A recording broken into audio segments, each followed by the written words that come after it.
Welcome to Four Seasons. I'm your host, Ken Johnson, and today we're going to be doing something kind of interesting.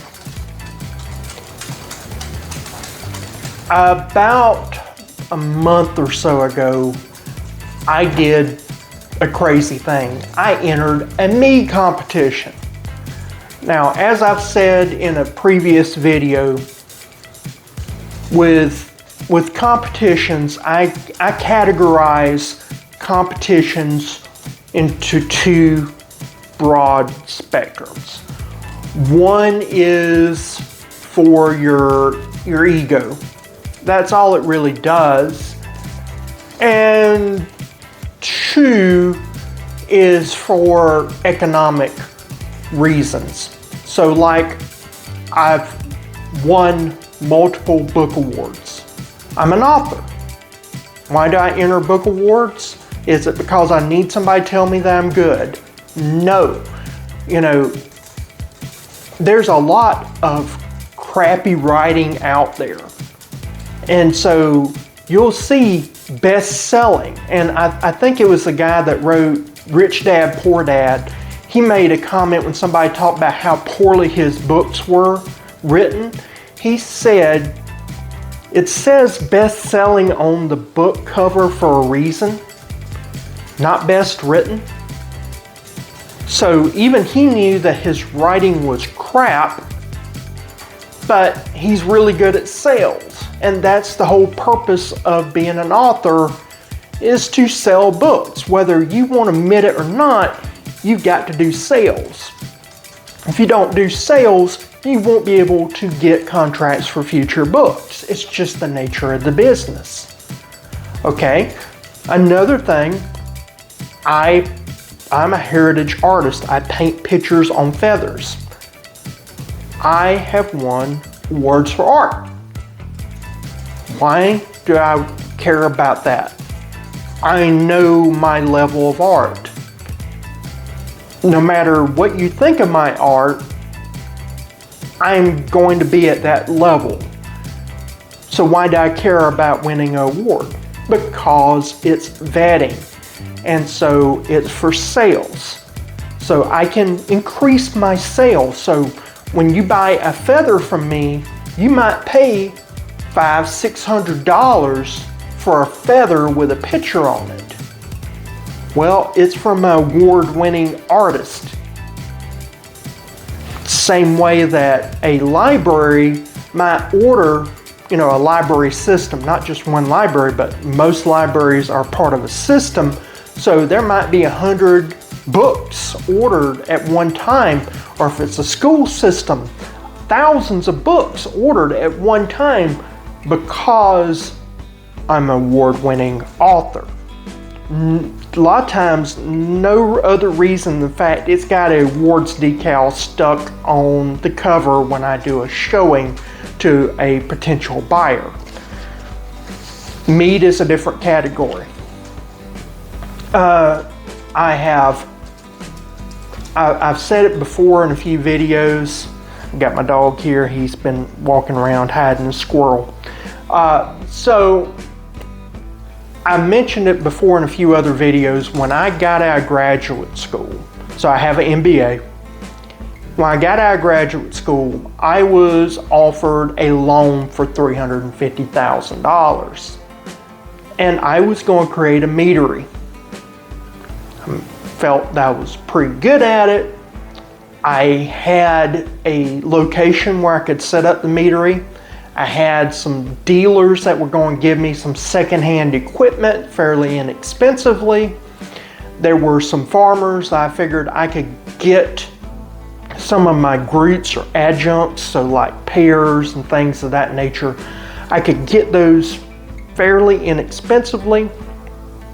There's a number of apiaries or beehive people that they produce bees, and I was like, I could use these apiaries and probably get a discount and get the large amount of honey that I need. And so I had an infrastructure in place.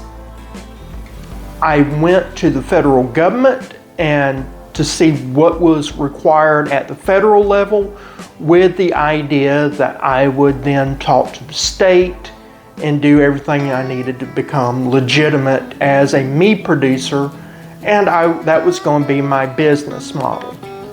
After the federal government got done with me, my roughly $500,000 plan, because it was going to cost, I figured the max would be $1 million, because I was going to rent, I was then going to do a bunch of stuff, and it was going to be done on a shoestring budget with just a couple of fermenters and just grow organically.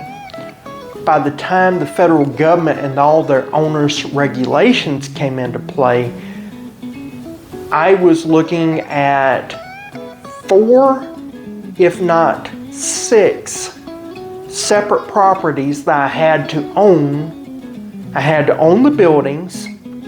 There was various levels of other government agencies involved that I would have to deal with.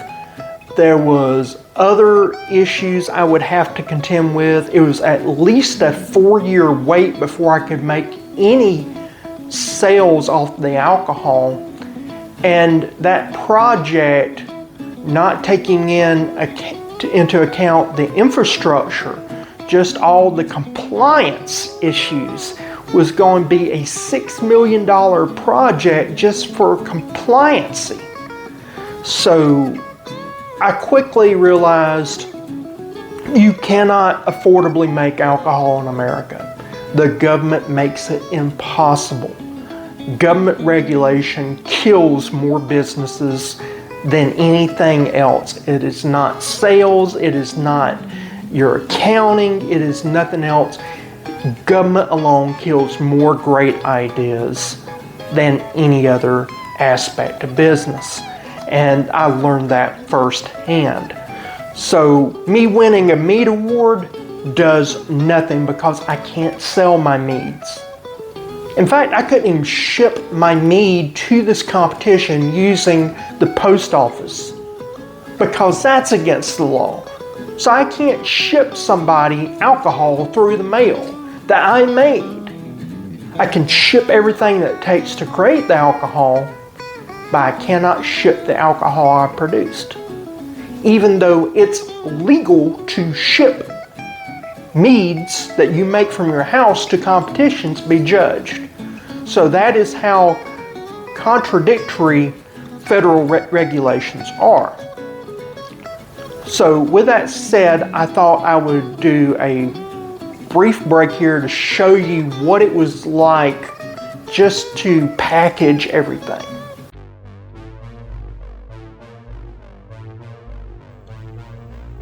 Well, it's Mead Stampede time, and I've got to send these bottles off. And so this is my first mead contest.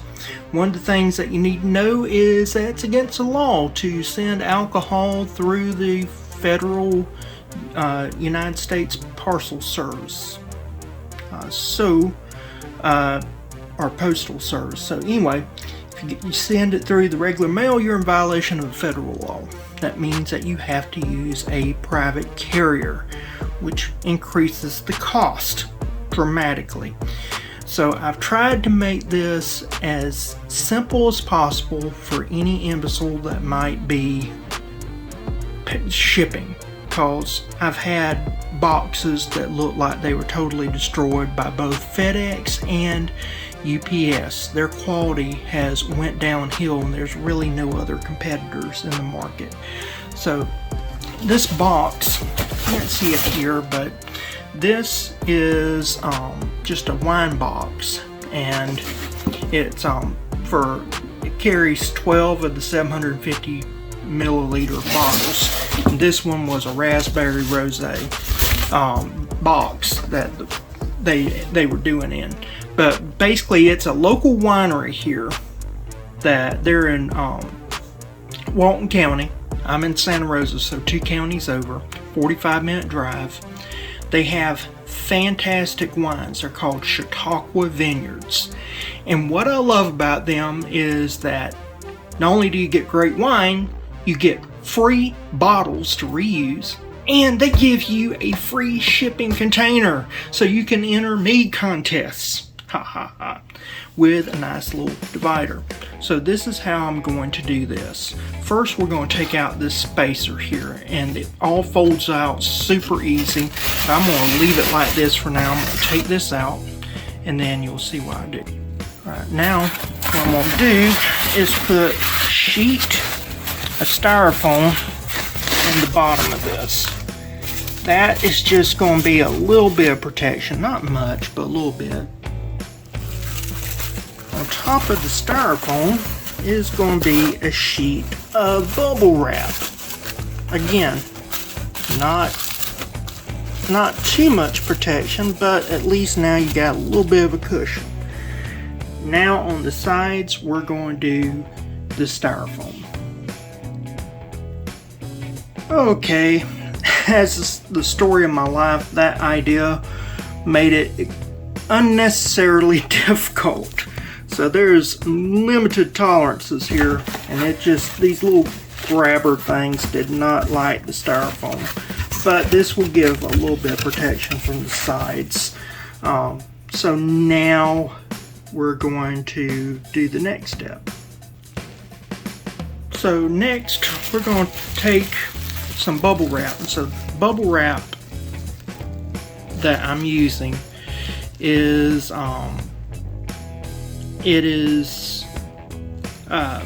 comes in a big giant sheet, and it's perforated every foot, something that Walmart sells.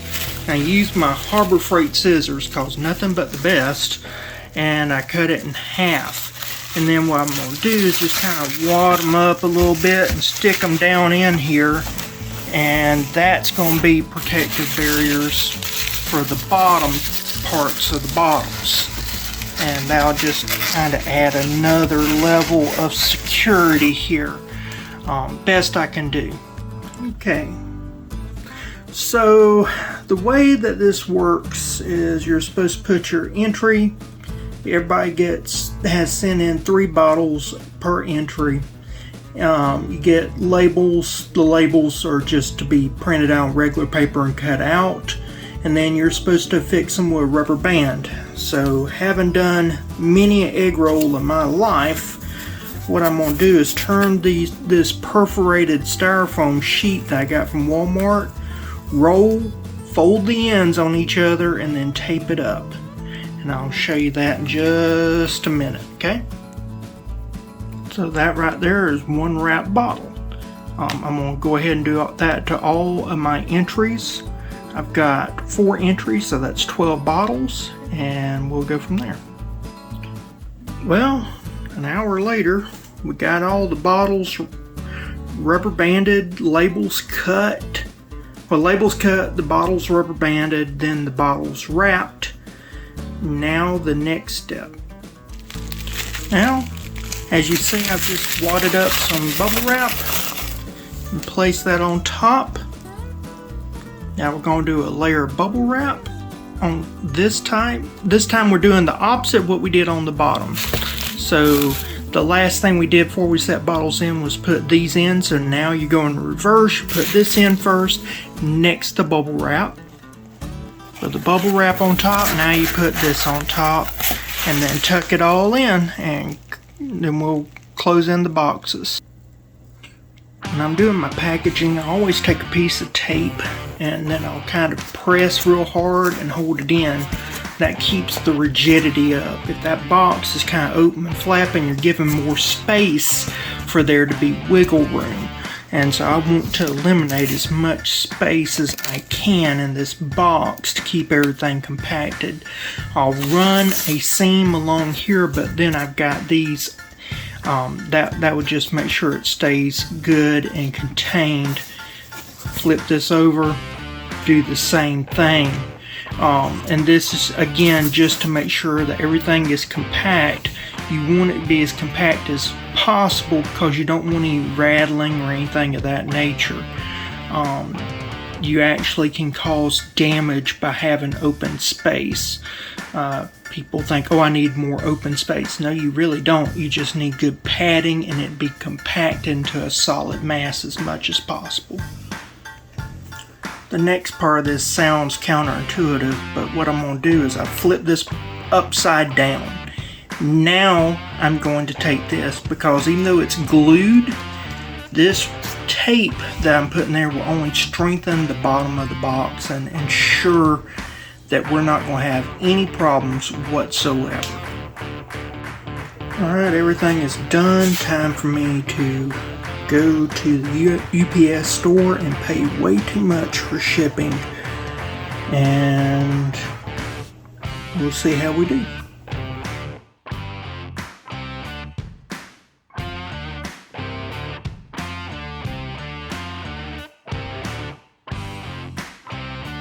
So we're back, and I've got the results, and I thought I would run over it, but just looking over this, it's a 50-point scale, which I have issues with contests that they don't do 100-point scales, because anything under 100 points, your brain doesn't automatically think about what that point system really means.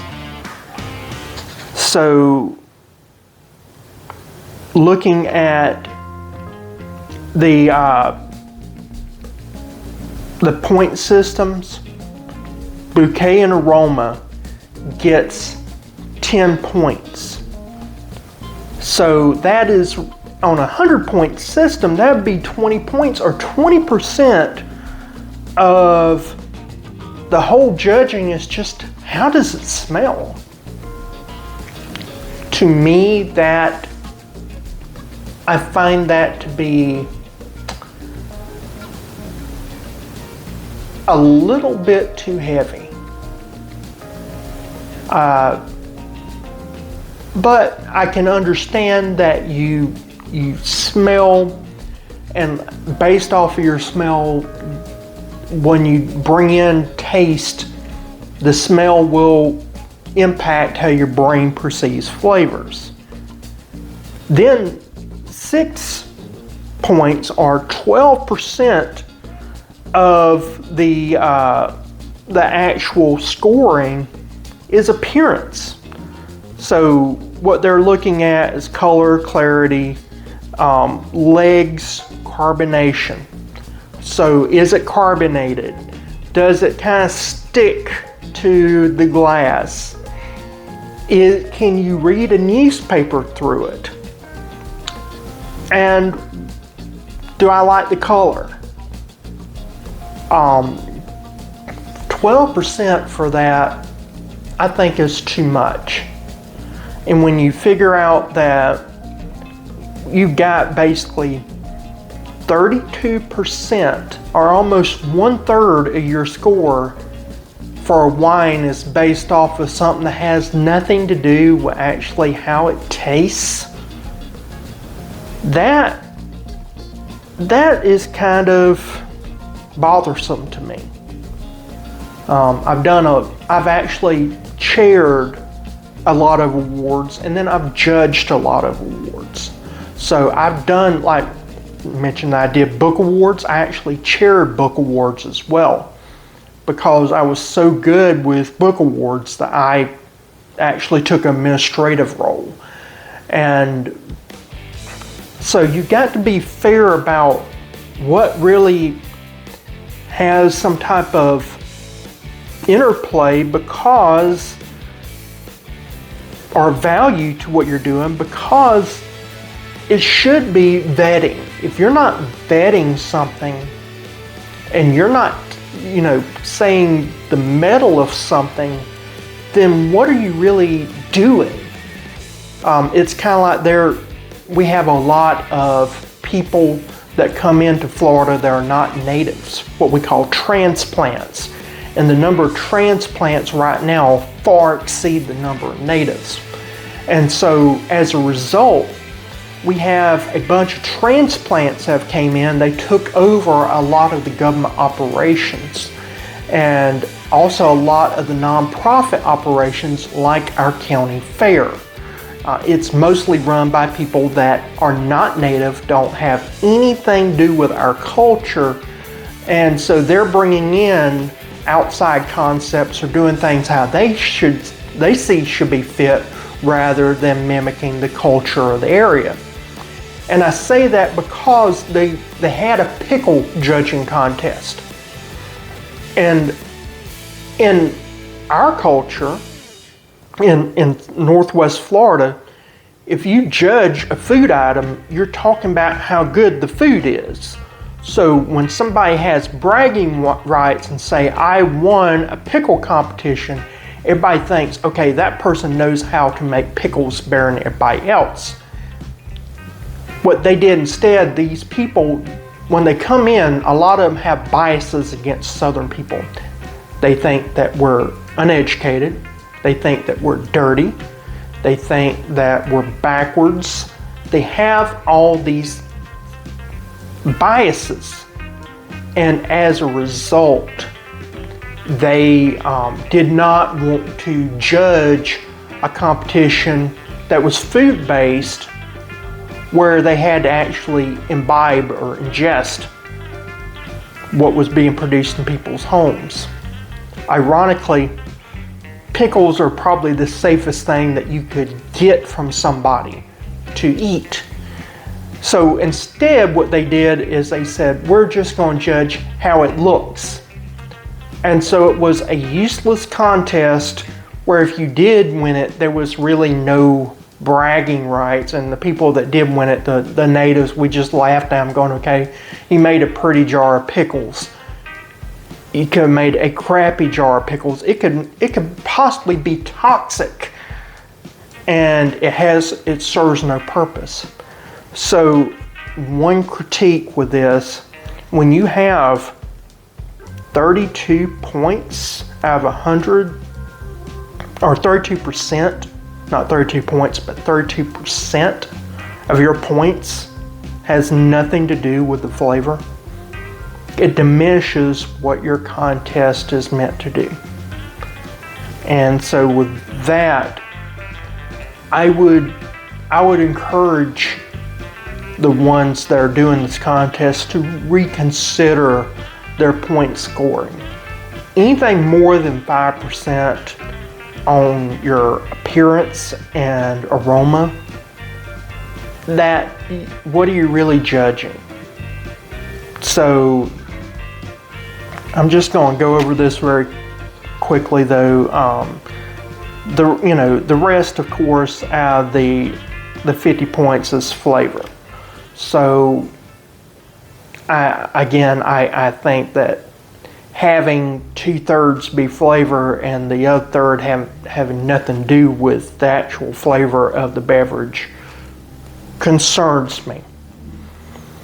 But be that as it may, I did a Viking Blaand. And this is another critique that I'm going to say. So there'll be other critiques in this. They only have 2 judges per beverage. I have never been in a competition where you had only 2 judges. You need a minimum of 3, sometimes as much as 5, to get a good consensus of opinion. When I entered into music competitions back when I was younger, you had at least 3, if not 5 judges. That was just something for consensus. So to have 2, and there was no overall score given, it was just, here's 2 judge scores. I mean, you get one that has a bad day, you get one that doesn't understand something that they should understand, maybe they're not as qualified, maybe their spouse got into a fight with them and they got their butt on shoulders. You can have a number of things, so just having 2, I disagree with this totally. Now, that said, the Viking Blaand had the best scores. And so it got a 37 out of 50 by Texas Longhouse Mead, Carlos. So thank you very much, sir. He mentioned that he was scared because this is a lactomel, so that means it's made out of milk. So obviously he was concerned. He doesn't know me, I don't know him. And the idea that I made a lactomel scared the dickens out of him, and I could understand that. And so he was talking about that other people ironically made lactomels, which surprised me. Shouldn't, but it did. And he was talking about that in their scoring, they kept coming back to my beverage. So 37 out of 50. I mean, that's not a winner, obviously, but it is pretty good. And to know that the judges had a good time with my lactomel, I think that's a win for me. One of the judges, I want to say it was BC, he's the organizer, he's at doing the most. He talked about that he doesn't enter mead competitions anymore to win. He just does it so judges have a good time, and he tries to make an interesting beverage. In a way, that's kind of what I did, and so I accomplished my goal. I was really happy that he liked it. And I think that one of the issues that they kept mentioning that I wanted to bring in, I don't know how much training they did with the judges on flavors. And I have to realize I have my own bias. So again, I'm not going to be one of these people that thinks I produce only good stuff. I knew that when I submitted this, it was not going to win. I was just wanting them to have a good time. I accomplished my goal. Sometimes you will get smells, you will get flavors that you did not put in the beverage, but your brain will say it smells or it tastes of this. So part of this may be this, that they're tasting or smelling something that I didn't put in. But as a judge, one, I have to list every ingredient that I put in my beverage. And so with that, they know. And each acid that you use will create a different flavor. So if you use tartaric acid, which basically is cream of tartar, so if you've ever baked and you use cream of tartar, you're using tartaric acid, which comes from grapes. Okay? That will give a different flavor than, say, a malic acid. Malic acid gives things a berry flavor, or it will make things taste more like apple or pear. Why? Because berries, apples, and pears are high in malic acid. So if I had a cherry that's not tasting too cherry-like, I can add some malic acid and make it taste more cherry-like by punching up the acid that is inherent in that fruit. A lot of mead makers, and I won't say beginning mead makers, although beginning mead makers are the worst offenders, but a lot of mead makers in general use only lemon, and that's citric acid. And citric acid has a unique flavor profile. It gives a bright flavor but you don't get the roundness, you don't get the berry flavors, you don't get the fruity flavors. So a lot of times they will misuse either lemon juice or citric acid, which is roughly the same thing. They will misuse it. They will put it in they'll put citric acid with a berry. And I did that in my dark ale for a specific reason, but they'll put it in a berry for no other reason than somebody told them that they need acid in their brews. And they don't understand that the acid should be probably brought in secondary, which is after the main fermentation is over with. It should be adjustment, and you use the acid for flavor rounding. So I don't know if the judges, how well trained they are on acid. And the reason why I say that, I did not use lemon at all in this beverage. A lot of people do make lactomels with lemon.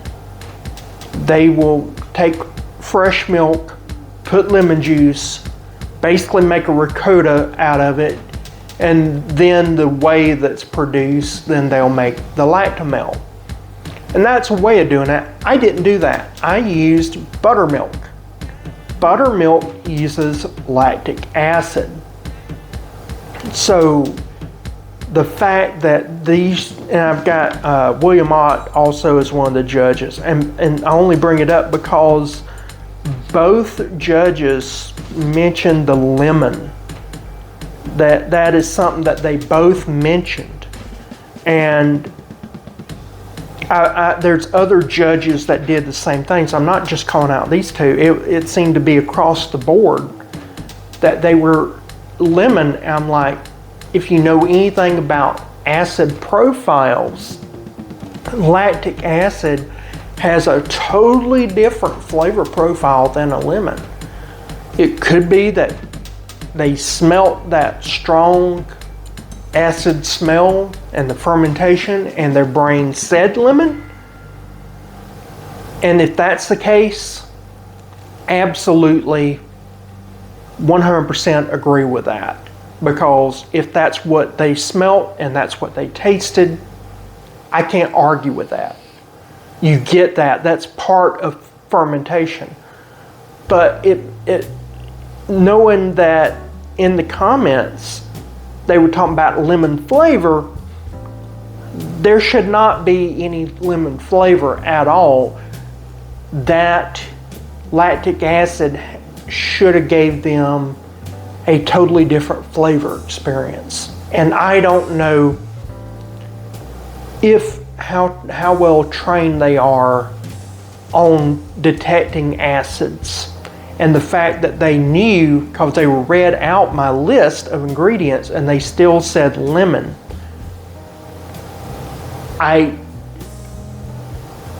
It just gives me pause. If they tasted lemon and they knew that it didn't have lemon but still tasted lemon, and they're well versed on acids, okay, I'll concede. But I did not taste lemon, but they kept saying lemon. Was it a very acidic drink? Yes, it was. It was a very acidic drink, but it was from the lactic acid, the acetobacter that was used to create what we Americans call buttermilk. But it was kind of neat because one of the judges, Will Ott, asked for the recipe. And so I will definitely be reaching out to Mr. Ott and making sure he does get that recipe.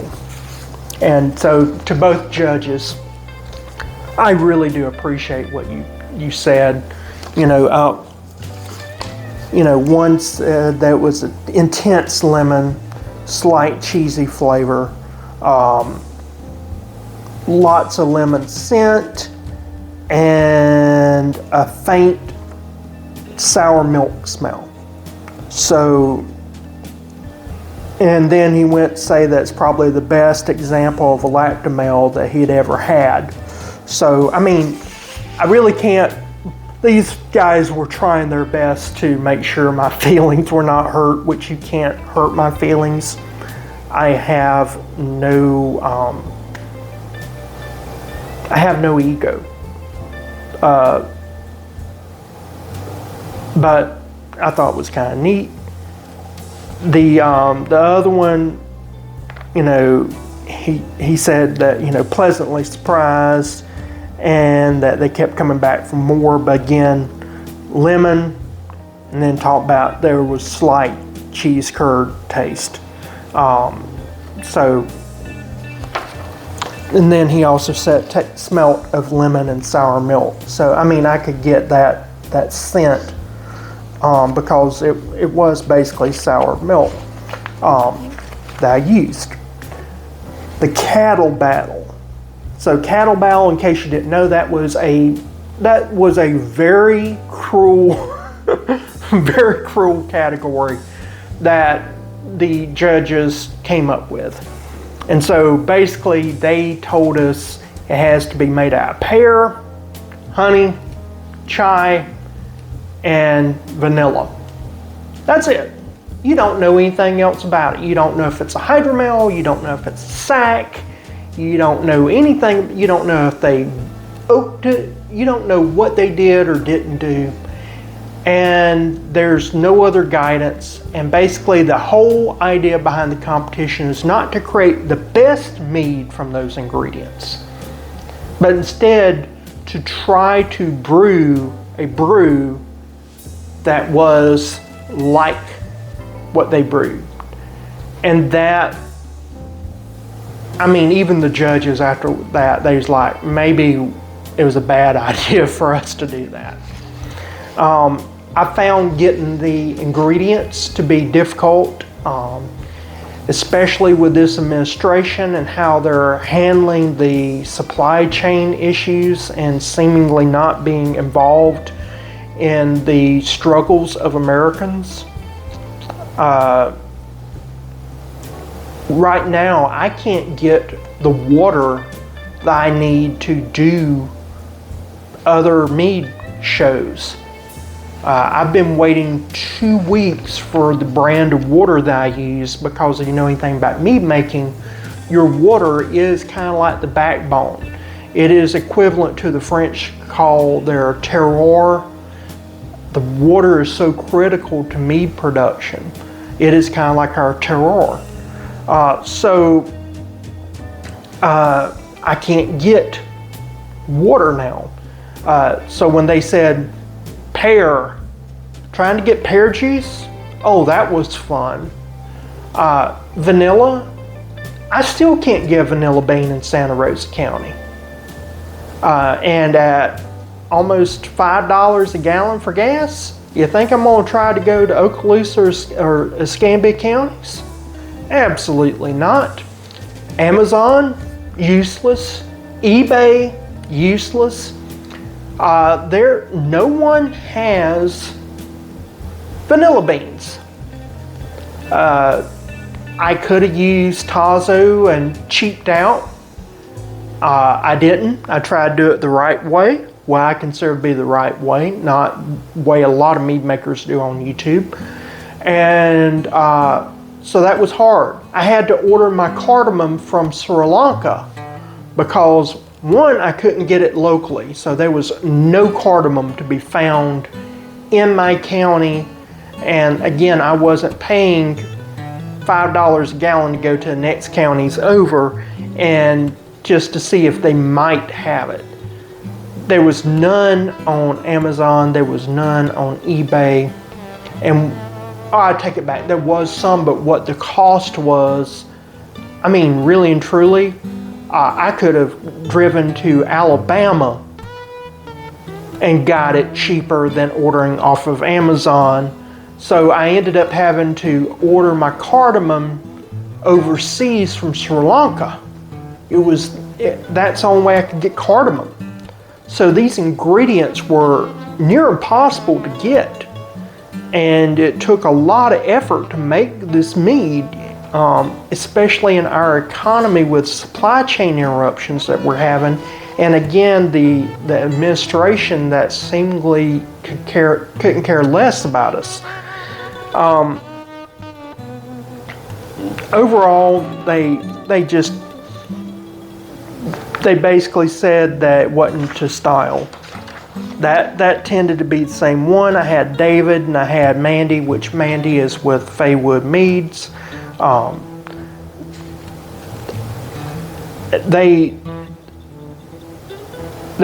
Mandy said it was a little bit hot, and that it had a off balance on the acid and tannin. I'll grant that. Part of the problem that I had, it had a high starting gravity. I used Tupelo honey, which I was trying to bring in the juicy flavor that Tupelo brings. I want to say it was either 44 or 45 ounces of Tupelo honey that I used for this mead, with 2.1 quarts of a pear, what we would say cider, basically cloudy pear juice. And that brought my starting gravity to 1.140, if I remember right. And so I was looking at over a 15% mead, 15% ABV, which 15% you're now getting into what they call the sack mead category, which is a high alcohol. At one point I was worried that I was going to have to use champagne yeast. With champagne yeast, you strip off flavors, and that would have produced a mead that was anywhere from 18 to 20%, because it got stuck at one point in time. I had to add water, and that really is the only thing that really restarted the fermentation process. Spices were something also that they mentioned in this, that they couldn't taste the spices. When you do a lot of high alcohol fermentation, you can lose spice flavors. Another thing, when you add vanilla extract into a brew, vanilla can take away from other flavors. It has a rounding effect. So when I first did it, there was high chai flavors, and when I added in the vanilla extract, it robbed a lot of flavor. Vanilla extract also has problems with acid, and it doesn't take well to acid balancing, and it doesn't take well to tannin balancing very well. And so even though I did add acids and tannins, the using of the vanilla extract, because I could not get the vanilla beans, greatly impacted this brew. I don't normally add vanilla beans into my brews. Vanilla is not a flavor profile that I think you should brew with. And so it was a very difficult mead. All in all, Mandy, of course, sweetheart. And David, again, he was trying his best to be polite but concise. I have no issues. And again, even with the other two, William and Carlos, I really didn't have any issues with them as well. Just concerns, but not issues with their judging. In fact, looking at some of Carlos's videos, I definitely don't have issues with him. Going to Dark Elf. Oh, I didn't tell you what scores were. Mandy gave me a 33 out of 50, and David gave me a 37 out of 50. So that was those scores. I got a 35 out of 50 and a 33 out of 50 from my Dark Elf mead. I had David and Matt that they judged this. They did mention that it was lemon heavy. Again, I agree with that. It was too lemon heavy. I did use too much lemon. And in that Mead video, if you watch it, I actually had to put baking soda in the brew to actually take out a lot of the citric acid. Then I added acid back in, but it was a different type of acid. But I also had a lot of lemon zest in there. So yes, they were tasting lemon because that was definitely in there. Alright, so this is a critique that I have of mead competitions in general. And I'm not saying just this mead competition, but mead competitions in general. They want you to list all the ingredients. And I don't have a problem listing my ingredients. I believe that that is good practices. So where is my issue then? My issue is this belief that if you put something into your mead, then that should be something that you taste. And so if you don't taste what an ingredient listed is, then you are dinged. Now my solution is they have a secondary listing where you can put stuff, but what they read to the judges is the list of ingredients. I wish that they had a second thing that you just read to the judges and then have the list of the ingredients if the judges need to read it for like allergies and all that. Because like one of the judges, he's allergic to kiwis. He definitely needs to know if kiwi's in there. Another judge, she's allergic to corn. She needs to know if somebody put corn in a beverage. So I understand that. Excuse me. Same way with chocolate. You know, people allergic to chocolate, they need to know if you put cocoa powder in. So I put some stuff in here that I really didn't want the flavor to come out. I was thinking of I think of brewing like a perfumer thinks of creating a scent. So if you look at historical smells, not today's stuff, but historical scents, they would use ambergris, which is basically whale vomit. All right, that is a very putrid smelling thing. Why would you want that in a fine perfume? Chanel had ambergris in it for a long time. Why does it have ambergris in it? Because you need a carrier scent for other scents. It's kind of like in music, I played tuba. Most people do not want to hear a tuba solo because we are kind of a bass, you know, boom, boom, boom, boom, boom, boom, boom, boom, boom.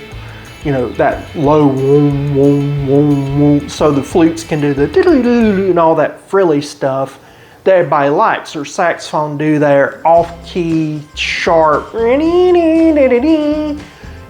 know, they can do all that. You need the tubas to be the carriers. So by that same token, when I brew, I have groups or adjuncts I put into a brew that I do not want that flavor coming through. It is just a carrier. Same thing with Blaand. Excuse me, I'm recovering from COVID. So my Blaand, I put some nutmeg in there. Why did I put the nutmeg? It really works with dairy. I did not want them tasting nutmeg.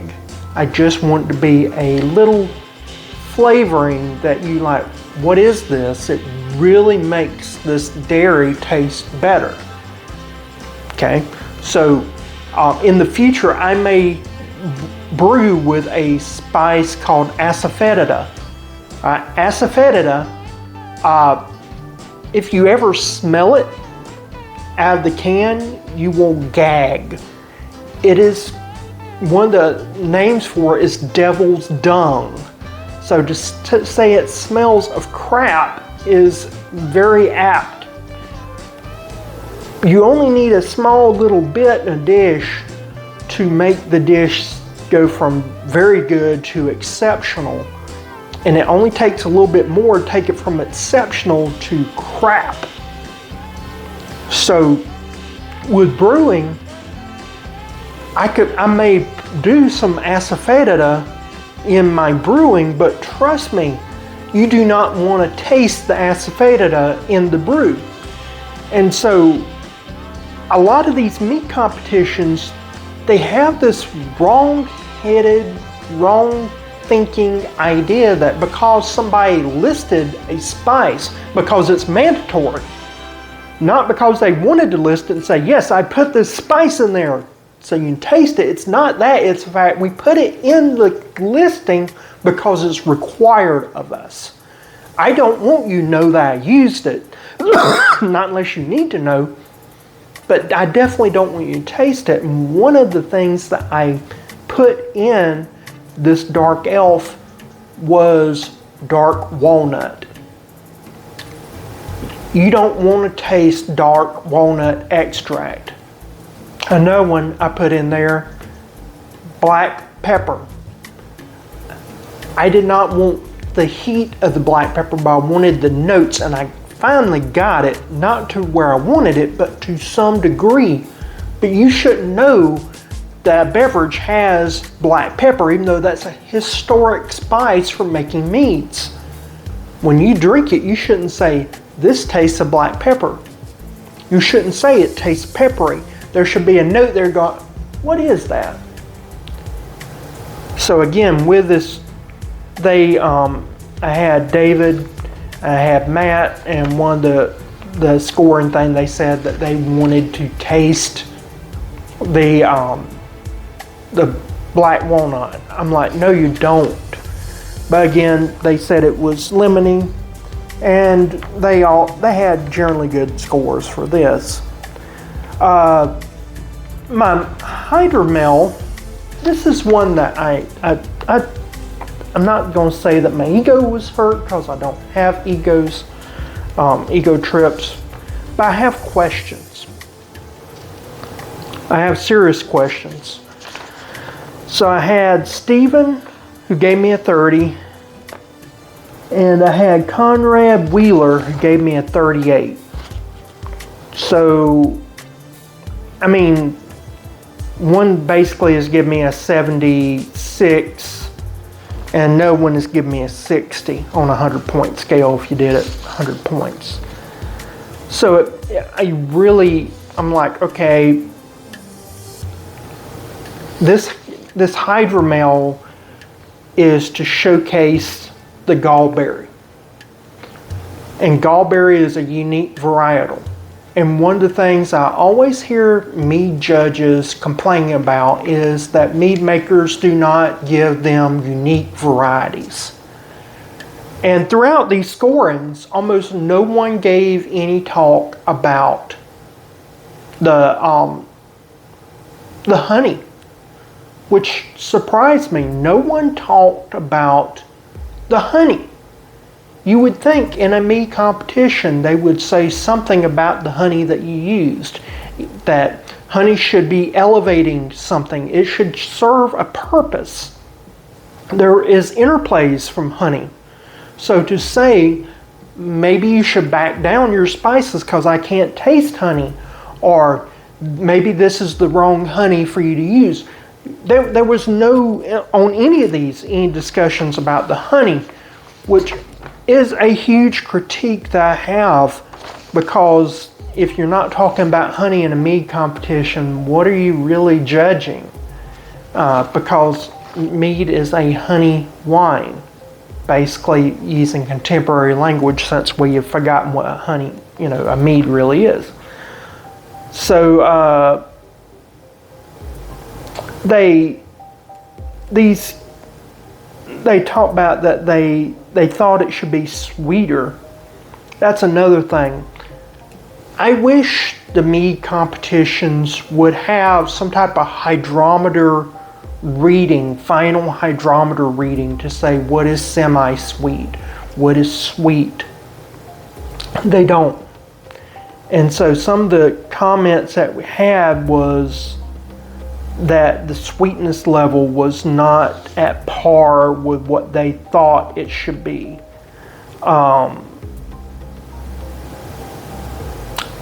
I really did have an issue with that. And it's not just these guys, it's a few others that they talk about the sweetness. And the sweetness level. Well, I use a standard where a certain hydrometer reading at the very end before bottling will tell me if it's sweet, semi-sweet, whatever. So that is what I base mine off of. They have no standard.